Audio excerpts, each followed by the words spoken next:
అది ఎంత బలమైనదంటే సమస్త విజయనగరానికి మతిపోయింది. అటువంటి పరిస్థితిలో మహారాజు ఏదైతే చేశారో దాని గురించి ఎవరూ కూడా ఊహించలేదు.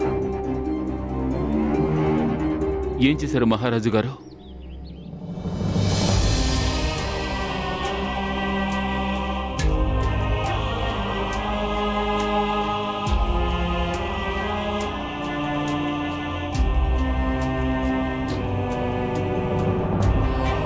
తుల్వా వంశానికి చెందిన వంశీకులు కృష్ణదేవరాయలు రాజపదవిని అన్నిటినీ త్యజించి వెళ్ళిపోయారు.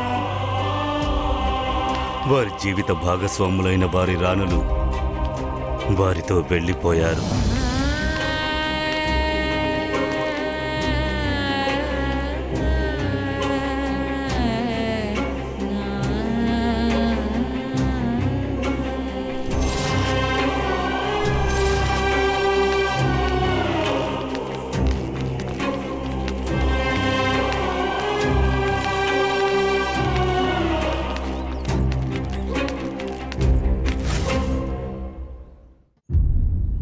మరి మా తండ్రి గారు?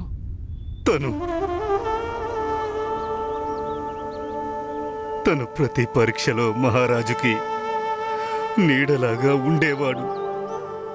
మహారాజు ఎక్కడుంటే తను కూడా అక్కడే ఉండేవాడు. మీరింత కంగారుగా ఎక్కడికి వెళ్తున్నారు? ఈయన మహారాజు గారు అన్ని త్యజించి వనానికి వెళ్లారని చెప్తున్నారు. నేను కూడా వెళ్ళాలి. ఇది మహారాజు వారి ఆదేశమా? సరదా, కొన్ని సమయాల్లో ఆదేశాలు ఎవరు స్వయంగా మనమే అర్థం చేసుకోవాలి. కానీ చూడు సరదా, నాకు ఎక్కువ సమయం లేదు, ఇప్పుడేమీ చెప్పలేను కూడా. ఎప్పుడో ఎలాగో తెలీదు, కానీ అవశ్యం తిరిగి వస్తాను. అంతవరకు నువ్వు ఇక్కడే ఉండు. అమ్మని జాగ్రత్తగా చూసుకో. త్వరలో భాస్కరుడు కూడా వస్తాడు. వాడితో చెప్పు నేను ఏదో ఒక రోజు ఖచ్చితంగా తిరిగి వస్తానని. ఈ మాట సత్యం. నమ్మకంతో ఉండు శారదా. నేను ఖచ్చితంగా తిరిగి వస్తాను. పదండి. అలాగని నేను విన్నాను.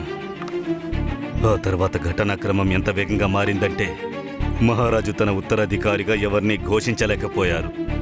మహారాజుకి సంతానమూ లేదు. వారిని రాజుగా ప్రకటించడానికి మేం వారికి తోడుగా ఉండాలని నిర్ణయించుకున్నప్పుడు మమ్మల్ని అడ్డుకున్నారు.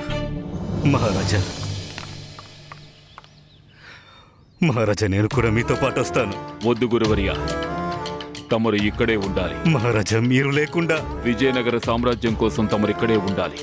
దీన్ని సంరక్షించడం ఇక తమరి బాధ్యత. ఆజ్ఞనివ్వండి.